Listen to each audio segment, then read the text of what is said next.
నిజంగా ఆ రోజు ప్రజలారా పోలీసు వాళ్ళే నేను చెప్పినాక ఆ రోజు నేను స్టేట్మెంట్ ఇచ్చిన, పోలీస్ కేసు నమోదు చేయండి, ఇరు వర్గాలపైన కౌన్సిలింగ్ చేయండి, భయం పెట్టండి అని చెప్పిన. ఆ రోజు పోలీసు వాళ్ళు కన్నా ఇద్దరి మీద కేసులు పెట్టి కౌన్సిలింగ్ ఇచ్చి పోలీస్ స్టైల్లో భయం పెట్టింటే ఈరోజు ప్రేమలేఖ రాస్తారా? అంటే ఆర్టీఐ యాక్ట్ ప్రకారం, అంటే సమాచార హక్కు చట్టాన్ని ఉపయోగించుకొని ఎవరైనా ఏదైనా అవినీతి జరిగిందని చెప్పి వివరాలు అడిగితే చంపే ప్రయత్నం అధికార పార్టీ వాళ్ళు చేస్తే ఇంకా మా పరిస్థితి ఏంది? ప్రజల పరిస్థితి ఏంది? ఎవడు సమాచార హక్కు చట్టం ప్రకారము ఆర్టీఐ యాక్ట్ ప్రకారం ఏదైనా అడిగితే వివరాలను మేము చంపుతామని బెదిరించే ఎక్కడికి? ఈ ఊరిని ఎక్కడికి తీసుకుపోవాలనుకుంటున్నారు? ఈ రోజుకి ఈ లేఖ సోమవారం వచ్చింది చంద్ర అనే పిల్లోనికి, ప్రవీణ్ కుమార్ రెడ్డి గారికి. సోమవారం కంప్లైంట్ ఇచ్చినాడు అతను పోలీసు అధికారులకు. నేను అడుగుతా ఉన్నా పోలీసు అధికారులను, ఏం తెలిసినారు? ఒక మనిషిని చంపుతామని చెప్పి, రాజకీయాల్లో ఉండే మనిషిని చంపుతామని చెప్పి బెదిరింపు లేఖ వస్తే, ఆ బెదిరింపు లేఖ కంటే ముందు దానికి రిలేటెడ్గా ఒక దాడి జరిగి ఉంది. ఆ దాడికి అనుసంధానంగా ఈరోజు లేఖ వస్తే బెదిరింపు లేఖ. ఈ లేఖ మీద మీరు ఇన్వెస్టిగేషన్ చేస్తే ఏం తేలింది? గుర్తించినారా? గుర్తించిన వాళ్ళ పేరు ఏందో మీడియా ముందర చెప్పి కేసు పెట్టినారా? అది వైఎస్ఆర్ కాంగ్రెస్ పార్టీ వాళ్ళు రాసినారా? తెలుగుదేశం పార్టీ వాళ్ళు రాసినారా? ఆకతాయి వాళ్ళు రాసినారా? లేకుంటే శనిగలు సంబంధించిన వాళ్ళు రాసినారా? ఎస్ఎస్ మాల్కు సంబంధించి రాసినారా? టౌన్ బ్యాంకింగ్కి సంబంధించి రాసినారా? లేకుంటే రాచమల్లే రాసినాడా? రాపిచ్చినాడా? చాలా కదా పోలీసు వాళ్ళు. మీ విచారణలో మీకు ఎవరెవరి మీద అనుమానం ఉంటే వాళ్ళని పోలీస్ స్టేషన్ పిలిస్తే వస్తారు. విచారించండి, న్యాయబద్ధంగా చట్టబద్ధంగా విచారించండి. నిజమైన లేఖ రాసి బెదిరించిన వాళ్ళను వెలికి తీయండి, మీడియా ముందర పెట్టండి. ఇదిగో ఇతను రాసినాడు. తీయరు. ఎందుకు? రాసింది తెలుగుదేశం పార్టీ వాళ్ళే కాబట్టి. రాసింది తెలుగుదేశం పార్టీ వాడే, రాయించుకునేవాడు తెలుగుదేశం పార్టీ వాడే కాబట్టి నొక్కి పడతాయి ప్రభుత్వం నొక్కి పడితే పోలీసు వాళ్ళు స్వేచ్ఛగా వారి విధులను నిర్వర్తించలేకపోతున్నారు. ఇదే జరుగుతుంది ప్రజలారా. చేస్తాండేది ఈ అల్లరికంతా కారణం తెలుగుదేశం పార్టీ. ఈ అల్లరి నివారించడానికి చట్టం అనే అధికారం ఉన్నప్పటికీ కూడా నివారించకుండా ఉండడానికి కారణం పోలీసులు. ఆ పోలీసులు వెనుక కారణం ప్రభుత్వం యొక్క ఒత్తిడి. ఇదే పోలీసులను అడుగుతా ఉన్నా నేను. ఇంత రాళ్ళు వేసుకుంటే కేసులు పెట్టకపోయేరి, ఇంత ప్రేమలేఖలు రాస్తే కేసులు పెట్టకపోయేరి, స్టేషన్కి కూడా పిలిపించకపోయేరి. నా పక్కన కూర్చున్న ఈ పాప పెద్దశెట్టిపల్లె గ్రామానికి సంబంధించిన ఒక ముస్లిం వనిత. ఈ చెల్లెలు వీళ్ళ భర్త ప్రమాదంలో మరణిస్తే అన్నా అని చెప్పి ఈ పాప నా దగ్గరికి వస్తే ఒక 3-4 సంవత్సరాల కిందట. నాకు ఎవరో కూడా ఈ పాప తెలియదు. కేవలం అన్న సహాయపడతాడు మాలాంటి కష్టంలో ఉండే వాళ్ళకని చెప్పి నమ్మకంతో ఈ చెల్లెలు నా దగ్గరకు వచ్చి అన్నా అని వస్తే, ఆ రోజు నేను వీళ్ళ ఇంటికి పోయినా. పెద్దశెట్టిపల్లె గ్రామంలో వీళ్ళ ఇంటికి పోయి ఈ పాపను చూసి, భర్త చనిపోయేప్పటికి 2 రోజులు, 1 రోజు, 3 రోజులు అంతే అయినేది. ఈ పాపను నేను నా సోదరిగా భావించి ఓదార్పు ఇవ్వగలిగిన, ధైర్యాన్ని ఇవ్వగలిగిన పాపకు. భయపడద్దమ్మా, మరణించిన నీ భర్తను తీసుకురాలేం కానీ నీ కుటుంబాన్ని చక్కదిద్దే ప్రయత్నం అయితే చేయగలుగుతా, నీ పిల్లల భవిష్యత్తుకి అయితే మాత్రం బాట వేయగలుగుతా, భయపడదు తల్లి అని చెప్పి నిజంగా మనస్ఫూర్తిగా నా పాపను చెల్లెలుగా భావించి ఆ రోజు ధైర్యం ఇచ్చి ఆ పాపకు 3 పిల్లలు గానే ఉన్నాడు. ఆ పిల్లోడు, ఒక పిల్లోడు వచ్చినాడు. రామ్మ బాబు, ఇంకా 2 పిల్లలు రాలే, 3 పిల్లలు ఈ పాపకు. 2 వచ్చినారు, 3 పిల్లలు ఈమెకు. ఈ 3 పిల్లలు పూజా స్కూల్లో చదువుతున్నారు. మేము దగ్గరికి రా. ఈ 3 పిల్లలు పూజా స్కూల్లో చదువుతున్నారు. ఈ పిల్లోడు ఎన్నో తరగతిమ్మా? ఇప్పుడు 4th, ఇప్పుడు 6th. అప్పుడు మనం డబ్బు కట్టేప్పుడు ఈడు ఆ పాప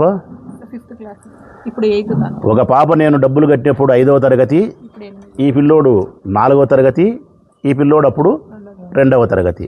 ఈ 3 పిల్లలు ఉన్నప్పుడు ఈ పాపకు ఆ రోజు నేను మాట ఇచ్చి, ఈ 3 పిల్లలు పూజా స్కూల్లో చదువుతున్నారు కాబట్టి తండ్రి మరణించినాడని చెప్పి ఎక్కడో మీకు ఇష్టం లేని స్కూల్కి పంపాల్సిన అవసరం లేదు, 10వ తరగతి వరకు 3 చదువులు పూర్తయ్యేంత వరకు నేనే ఫీజులు చెల్లిస్తా, అక్కడ ఎన్ని లక్షలైనా పర్వాలే, అంతవరకు 10వ తరగతి వరకు ఫీజులు చెల్లించడమే కాకుండా నీ కుటుంబ అవసరాలకు ఏదైనా డబ్బు అవసరమైనప్పుడు నేను సహాయపడతా తల్లి, ప్రస్తుతానికి నీ బిడ్డ పేరుతో నీ కొడుకుల పేరుతో కొంత డబ్బు కూడా బ్యాంకులో జమ చేసి బాండ్ ఇస్తా, తలా 10 లక్షలకో 5 లక్షలకో, అది కూడా వాళ్ళ భద్రతకు ఉపయోగపడుతుంది అని చెప్పి ఆ పాపకు నేను ధైర్యం ఇచ్చి పూజా స్కూలు పోయినాం. ఆ రోజు మేము పూజా స్కూలు పోయినాం. పోయి ఆ రోజు రాజారెడ్డి వాళ్ళు బతికే ఉన్నాడు, మాకు కావలసిన వాడే రాజారెడ్డి. స్కూల్ యాజమాన్యంతో మాట్లాడి, అక్కడ ఉండే ప్రిన్సిపల్తో మాట్లాడి, ఈ ముగ్గురికి అంటే వీళ్ళిద్దరి పిల్లల కంటే పెద్ద పాపకు ముగ్గురు 10వ తరగతి అయిపోయేంత వరకు ఎంత డబ్బు అయితే కట్టాలనో అంత డబ్బు నేనే కడతానని ఒప్పుకొని ఆ రోజు స్కూలుకు 6 లక్షల రూపాయలు నేను కట్టినా. తర్వాత ఈ ముగ్గురి పేర్లతో డబ్బులు వేసి బాండ్లు ఇచ్చినాం కదమ్మా. ముగ్గురి పేరుతో ఎంతమ్మా? పాప పేరుతో 3 లక్షల రూపాయలు డబ్బులు వేసి బాండ్ ఇచ్చినా, వీరిద్దరికి ఒక్కొక్కరికి సరి 2 లక్షల రూపాయలు నగదు లెక్క ఇచ్చినాం. ఇంత పెద్ద సహాయాన్ని, ఇంత పెద్ద ధైర్యాన్ని మేము ఇచ్చినప్పుడు ఆ స్కూలు ఇప్పుడు మూతబడింది. మూతబడేటప్పుడు ఆ ప్రిన్సిపల్ మంచి ఆమె పిలిచి ఈమెకు ఈ లేఖ ఇది ఇచ్చిపోయింది. ఈమె డబ్బులు కట్టిన శైలజ ప్రిన్సిపల్ మేడం మంచిది, ఇదిగోనమ్మా నువ్వు కట్టిన డబ్బు ఈ స్కూల్ మేమంతా ఇప్పుడు క్లోజ్ చేసి వేరే వాళ్ళకి ఇచ్చి మేము పోతున్నాము, నువ్వు కట్టిన డబ్బుకు గాను ఇంత పోయింది, ఇంకా ఇంత డబ్బు రావాలా నీ పిల్లలు గుట్టేంత వరకు, ఇదిగో రిసీప్ట్ అని చెప్పి ఆథరైజ్డ్గా ఎంత లెక్క ఇవ్వాలనేది కూడా రాసి ఇచ్చిపోయింది. 5,44,800 రూపాయలు.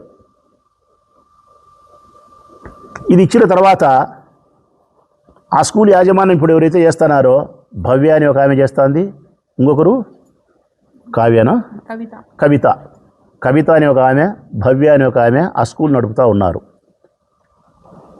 వాళ్ళిద్దరి దగ్గరికి ఈమె పోయి స్కూల్ మూతేసినారు కదమ్మా, మా పిల్లలు రావాల్సిన డబ్బు ఇదిగో కాగితం, నా డబ్బు నాకి అని అడిగితే ఒకసారి కాదు, 2 సార్లు కాదు, 3 సార్లు కాదు, 30 సార్లు కాదు ప్రజలారా, 2 సంవత్సరాలు ఈ పాప భర్త చనిపోయిన పాప తన డబ్బు కోసం 2 సంవత్సరాలు స్కూలుకు పోతే కనికరం లేని ఆ మనుషులు, కనికరం లేదు, వాళ్ళిద్దరు ఆడవాళ్ళై ఉండి స్త్రీలై ఉండి ఈ స్త్రీ భర్త మరణించిన తర్వాత పిల్లల కోసం కట్టుకునే డబ్బులను తనకు న్యాయబద్ధంగా ఇవ్వాల్సిన డబ్బులను ఇవ్వకుండా తిప్పడమే కాకుండా అసభ్యకరంగా ఈ పాపను మాట్లాడుతుంది, దుబ్బిస్తా బయటికంటుంది. ఇది 2 ఏళ్ళు ఈ పాప భరించి సాధ్యం కాని పరిస్థితుల్లో మా దగ్గరకు ఒక 6 నెలల కిందటో 3 నెలల కిందటో నా దగ్గరికి వచ్చి, అన్న ఇది పరిస్థితి, ఈ పిల్లలను గౌతమ్ స్కూల్లో చేర్పించిన ఆడ డబ్బులు కట్టాల్సిన పరిస్థితి ఉంది, వీళ్ళు డబ్బులు ఇవ్వలేదు, నాకు ఇబ్బంది అవుతుంది అంటే మళ్ళీ ఆ పాపకు మేము ధైర్యం చెప్పినాం, భయం లేదులేమ్మా, అక్కడ డబ్బు రాబడతాము, నీ డబ్బు నీకు ఇస్తారు, ఆ డబ్బు వచ్చే లోపల గౌతమ్ స్కూల్ కావాల్సింటే సుధీర్తో నేను మాట్లాడతాలే, డబ్బులు కావాల్సింటే నేను కడతాలే, ఆడొచ్చి నాకు తీసుకుంటే పిల్లల చదువులు ఆపొద్దని చెప్పి మళ్ళీ ఈ పాపకు ధైర్యం చెప్పినాం. చెప్పి ఆ భవ్యాను కవితను అడిగి డబ్బులు ఇప్పించండి అని చెప్పి మా వైఎస్ఆర్ కాంగ్రెస్ పార్టీకి సంబంధించినటువంటి ఘర్షపాటి లక్ష్మీదేవి కౌన్సిలరు, మిగతా కౌన్సిలర్స్ ఉన్న ఆడవాళ్ళను మా చెల్లెలను పిలిచి స్కూలు పోయి మాట్లాడండి అమ్మా అని పంపించిన. ఈ పాపను ముస్లిం వనిత అయినటువంటి ఈ పాపను పిలుచుకొని, ఈ పిల్లల్ని పిలుచుకొని మా పార్టీకి సంబంధించిన మా చెల్లెళ్ళు కౌన్సిలర్లు స్కూల్ దగ్గర పోయి, పూజా స్కూల్ దగ్గర పోయి డబ్బు అడిగితే అక్కడ కూడా ఆ కవిత భవ్య అని ఇద్దరు మళ్ళీ దౌర్జన్యం చేసినారు వీళ్ళ మీద. మా పార్టీకి సంబంధించిన ఆడవాళ్ళ మీద కూడా గట్టిగా దుబారగా మాట్లాడితే, మరి 10 మంది ఆడవాళ్ళు పోయినప్పుడు 9 మంది భరించిన ఘర్షపాటి లక్ష్మీదేవి లాంటి చెల్లెలు గట్టిగా మాట్లాడుతుంది కదా, మాట్లాడకుండా ఎందుకుంటుంది? ఒక ఆడపిల్ల న్యాయం కోసం పోయిన తర్వాత ధైర్యంగా ఎందుకు మాట్లాడకుండా ఉంటుంది? ధైర్యంగా మాట్లాడుతుంది, ధైర్యంగా మాట్లాడింది. ఏంటికి లెక్క ఇవ్వమ్మా, నువ్వు ఎందుకు ఇవ్వవు, మా లెక్క తీసుకొని ఇవ్వకుండా ఎట్ట పడతావు, ఏం తమాషా పడతావేమోనని గట్టిగా మాట్లాడుతుంది. ఆ మాత్రం గట్టిగా మాట్లాడిన దానికి వాళ్ళు పోలీస్ స్టేషన్ పోయి కంప్లైంట్ ఇస్తే, ఆ మాత్రం గట్టిగా మాట్లాడిన దానికి పోలీస్ స్టేషన్ పోయి కంప్లైంట్ ఇస్తే, కంప్లైంట్ ఇచ్చిన 1 గంటకు ఘర్షపాటి లక్ష్మీదేవి మీద కేసు పెట్టినారు. వింటున్నారా ప్రజలారా? 1 గంటకు పెట్టినారు. ఒక మహిళా కౌన్సిలర్ మీద, ఒక ఆడపిల్ల మీద కొట్టలే, తిట్టలే, బూతులు మాట్లాడలే. లెక్క ఎందుకు ఇయ్యవు నువ్వని గట్టిగా మాట్లాడినందుకు, ఇంకా కరెక్ట్గా మన భాషలో చెప్పాలంటే న్యాయం అడిగినందుకు, ధర్మం అడిగినందుకు, బాధితురాల పక్షాన నిలబడినందుకు తాలూకా పోలీస్ స్టేషన్ ఉండే ఎస్ఐ రాజు ఇవి కేసు పెట్టినాడు. మంచిదే, ఇది అన్యాయమయ్యా, మా మీద కేసు పెట్టడము, మా డబ్బులు మాకు రాబట్టి ఇవ్వండి అని చెప్పి మరుసటి రోజు మళ్ళీ పోలీస్ స్టేషన్కి మేము అందరం పోయినాం. ఈ బాబుని పిలుచుకొని పోయి కంప్లైంట్ ఇచ్చినాం. ఏమని? నాకు ఇంత డబ్బులు ఇవ్వాలా, ఇదిగో నాకు ఇచ్చిన వాళ్ళు, ఇది నా డబ్బులు నాకు ఇప్పించండి, నాకు మోసం చేసిన వాళ్ళు 420 ఇది సెక్షన్ వస్తుంది, వాళ్ళ మీద కేసు నమోదు చేయండి అని చెప్పి ఈ పాపను పిలుచుకొని మేము అందరం స్టేషన్కి పోయినాం. మీరు కూడా ఆ రోజు వచ్చినారు. ఈ బుద్ధుడి కేసు కట్టలే. మోసం చేసి డబ్బులు ఎగరగొట్టి దౌర్జన్యం చేస్తూ ఉండే వాళ్ళ మీద ఈ బుద్ధుడికి కేసు కట్టలే. ఈ పాప పక్షాన నిలబడి ఈ పిల్లల భవిష్యత్తుకు ఉపయోగపడదామని చెప్పి చట్టం ఏమాత్రం ఉపయోగపడడంలే. నీ సావు నువ్వు సావు, నీ గాలికి నువ్వు వదిలేసి అని చెప్పి ఈ పాపను వదిలేసినారు.